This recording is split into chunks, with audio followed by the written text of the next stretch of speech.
A26, B25, C24, D23 இதேமாரி வந்து Z1 வரைக்கும். அதாவது இது வந்து ஃபுல்லாக எழுதுனா தான் நம்ம வந்து ஆன்சர் சொல்ல முடியும். இந்த மாதிரி எழுதுனதுக்கப்புறம் 2 பக்கத்தில் ஓகேவா, 2 பக்கத்தில் ஆங்கில எழுத்து மொத்தம் எத்தனை இருக்குது ஓகேவா. அதாவது 2 பக்கத்தில் லெஃப்ட் சைடும் பார்க்கணும், ரைட் சைடும் பார்க்கணும். அதாவது 2 பக்கமும் பார்க்கணும். ஏன்னா இவங்க தெளிவாக கொடுக்கல இல்லையா, லெஃப்ட் சைடு மட்டும் இல்லை ரைட் சைடு மட்டும் அந்த மாதிரி கொடுத்துருந்தா அந்த சைடு மட்டும் பார்க்கணும். இவங்க வந்து அருகேன்னு சொல்லிட்டாங்க. அப்போ வந்து நம்ம 2 சைடும் பார்க்கணும். ஃபஸ்ட்டு இது வந்து ஃபுல்லாக எழுதிடலாம். நம்ம இந்த கொஸ்டின் பேப்பரோட மற்ற சம்ஸை பார்க்கணுன்னா டிஸ்கிரிப்ஷனில் இருக்க ப்ளேலிஸ்ட்டை வந்து செக் பண்ணி பாருங்கள். சரி, ஃபஸ்ட்டு இது வந்து இது மேலே இருக்குது, இது வந்து விட்டுருங்க. அது என்னென்னு நான் சொல்கிறேன். கீழே பாருங்கள், இதுதான் வந்து நான் இதுதான் வந்து எழுதினது. A26, B25 இதேமாரி F21, G20 அப்படியே Z1 வரைக்கும்.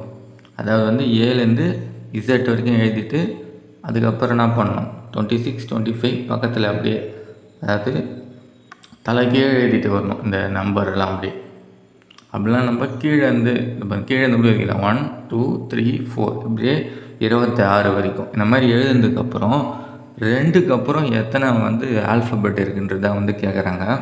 இங்கே பாருங்கள், இங்கே ஒன்று இருக்கா, 2க்கு முன்னாடி இருக்குது, லெஃப்ட் சைடில் ஒன்று இருக்குது. இங்கேயும் அதே மாதிரி 2க்கு லெஃப்ட் சைடில் B, அப்புறம் C, D, E.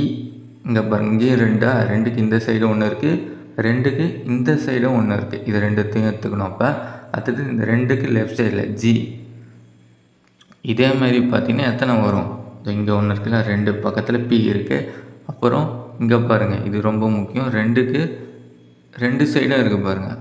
ஒய்யும் எடுத்துக்கணும், இசட்டையும் எடுத்துக்கணும் இல்லையா. அவங்க வந்து லெஃப்ட்டு ரைட்டுன்னு கொடுக்கல, அருகேன்னு கொடுத்துருக்காங்க.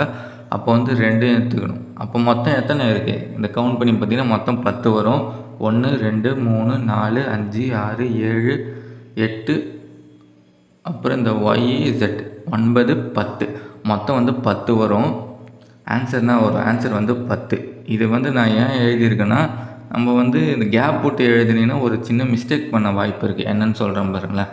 நம்ம வந்து இந்த மாதிரி எழுதலாம் இல்லையா, first A, B, C, D அதே மாதிரி வந்து Z வரைக்கும் ஓகேவா. அது மாதிரி Z வரைக்கும் எழுதிட்டு அதுக்கப்புறம் நம்ம என்ன பண்ணலாம், 1, 2, 3 ஓகேவா. இந்த மாதிரி வந்து 26 வரைக்கும் இந்த மாதிரி வந்து எழுதிட்டிங்கன்னா, இந்த மாதிரி கேப் போட்டு எழுதினீங்கன்னு வச்சிங்களேன், ஒரு சின்ன மிஸ்டேக் என்னென்னா, இங்கே பாருங்கள், நம்ம இதெல்லாம் கரெக்டாக போட்டுருவோம்.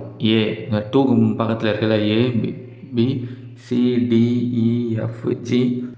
அதுக்கப்புறம் என்னது, இதோ இங்கே இருக்குது பாருங்கள், P.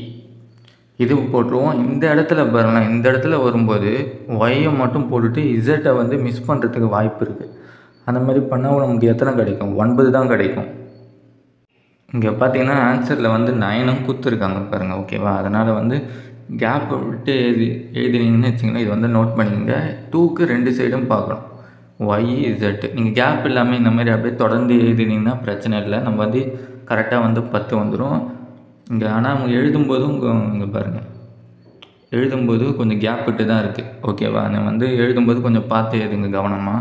சரி ஓகே, இதுக்கு ஆன்சர் வந்து நான் வரும் 10 தான் வந்து இதுக்கு ஆன்சர்.